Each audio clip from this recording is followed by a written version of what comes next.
Sesuai dengan Ibrani 10 ayat 26 sampai 27, apakah benar kalau kita sengaja berbuat dosa, maka kita tidak ada pengampunan lagi bagi kita? Lalu bagaimana itu diselaraskan dengan ajaran tentang keselamatan tidak bisa hilang?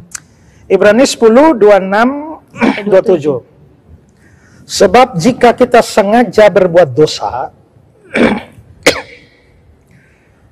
sesudah memperoleh pengetahuan tentang kebenaran, maka tidak ada lagi korban yang untuk menghapus dosa itu. Tetapi yang ada ialah kematian yang mengerikan dan penghakiman dan api yang dahsyat yang akan menghanguskan semua orang durhaka. Ayat ini seringkali salah dipahami bahwa wah, kalau kita berbuat dosa setelah kita tahu kebenaran tidak ada ampun lagi. Sekarang saya bertanya, siapakah di antara saudara yang berdosa tapi tidak tahu bahwa itu dosa? Banyak kali kita, bahkan boleh hampir dikatakan semua kita lah yang berbuat dosa, kita tahu itu dosa. Waktu saudara maki kan saudara juga tahu bahwa maki sebenarnya tidak boleh, tapi maki, tidak ada ampun bagimu. Waktu saudara mencuri, saudara juga tahu bahwa mencuri tidak boleh, tidak ada ampun bagimu. Waktu saudara bolos kebaktian, saudara tahu bahwa bolos kebaktian itu dosa, tidak ada ampun bagimu. Kalau itu yang terjadi, maka semua kita tidak ada yang satu orang pun yang selamat. Karena sehebat-hebatnya kita masih jatuh dalam dosa. Dan biasanya kita jatuh dalam dosa, kita sudah tahu bahwa itu dosa. Tapi kita jatuh. Nah, kalau ayat ini diartikan bahwa pokoknya ada dosa, seadanya dosa, kalau dilakukan padahal kita sudah tahu itu kebenaran, maka tidak ada korban dapat menghapus dosa itu, maka celakalah kita semua. Dan itu berarti bahwa semua kita keselamatannya hilang. Tapi bukan begitu arti ayat itu. Kita harus lihat, pada waktu kita menafsirkan ayat harus memperhatikan konteks. Konteks itu bisa konteks dekat, konteks jauh. Konteks jauh itu kita bisa lihat konteks dari pasal-pasal itu, atau konteks bahkan dari seluruh kitab.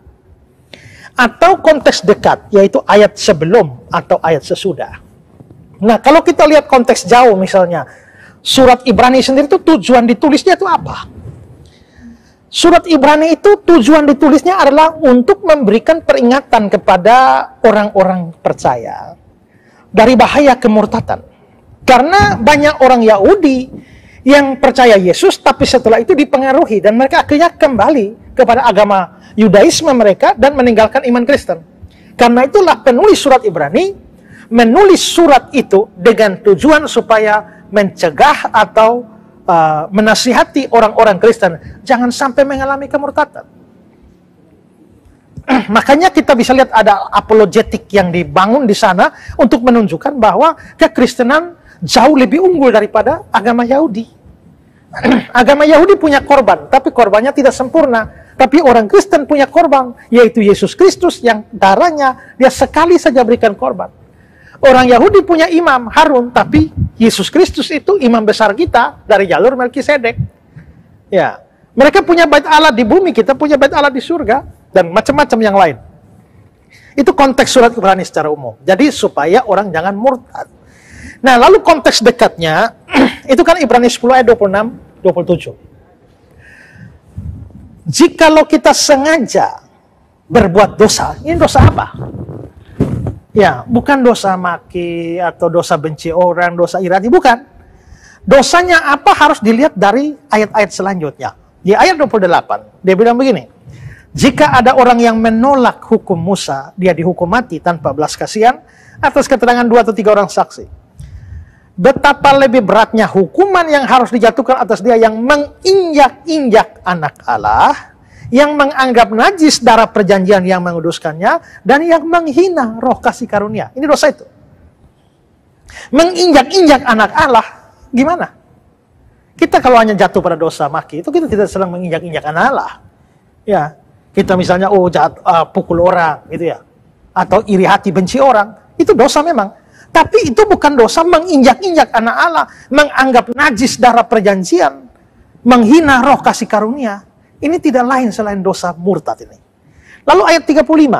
Sebab itu janganlah kamu melepaskan kepercayaanmu. Berarti ini urusan melepaskan kepercayaan.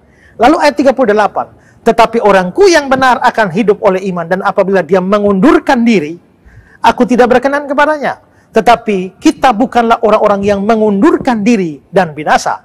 Tapi orang-orang yang percaya dan yang beroleh hidup. Kalau begitu, itu ayat bicara soal mengundurkan diri. Dan itulah kemurtatan.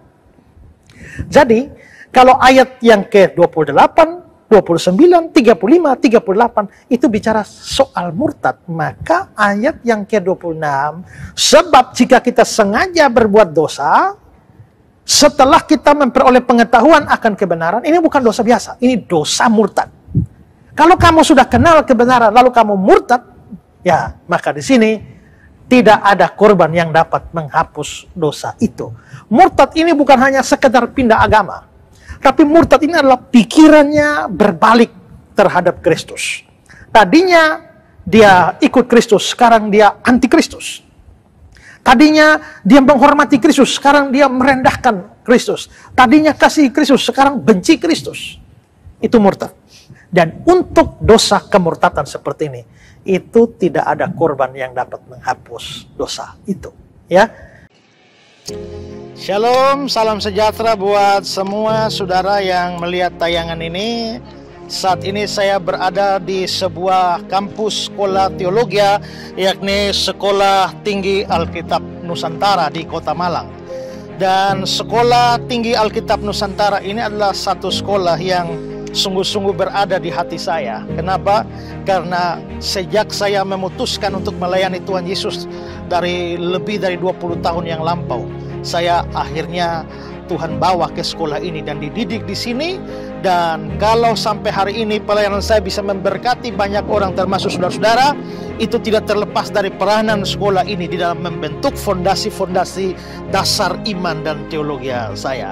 Dan saya juga sudah menyelesaikan sekolah dari tempat ini, dan ini adalah satu sekolah yang sangat baik karena di sini ada penekanan yang seimbang antara pengajaran Alkitab dan juga pembentukan karakter rohani dan juga melengkapi di dalam pekerjaan pelayanan. Nah, karena itu saudara-saudara, saya juga pada saat ini saya juga menjadi salah seorang pengajar part-time di sekolah ini yang sangat menekankan mutu pendidikan teologi dengan sangat ketat.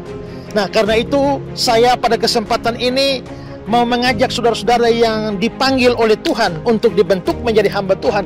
Saudara tentu punya banyak alternatif, tapi kalau saya boleh memberikan rekomendasi, saya merekomendasikan sekolah yang sangat baik ini, Sekolah Tinggi Alkitab Nusantara, tempat di mana saya berada, diajar dan juga mengajar. Karena itu, marilah kalau saudara digerakkan oleh Tuhan, saudara bisa mengontak. Ada nomor-nomor kontak yang ada di bawah ini. Saudara bisa mengontaknya, email atau nomor WA, telepon yang ada, dan tim dari Sekolah Tinggi Alkitab Nusantara akan menyambut baik, merespon baik semua apa yang saudara perlukan. Mari bergabung bersama dengan saya di Sekolah Tinggi Alkitab Nusantara. Tuhan memberkati.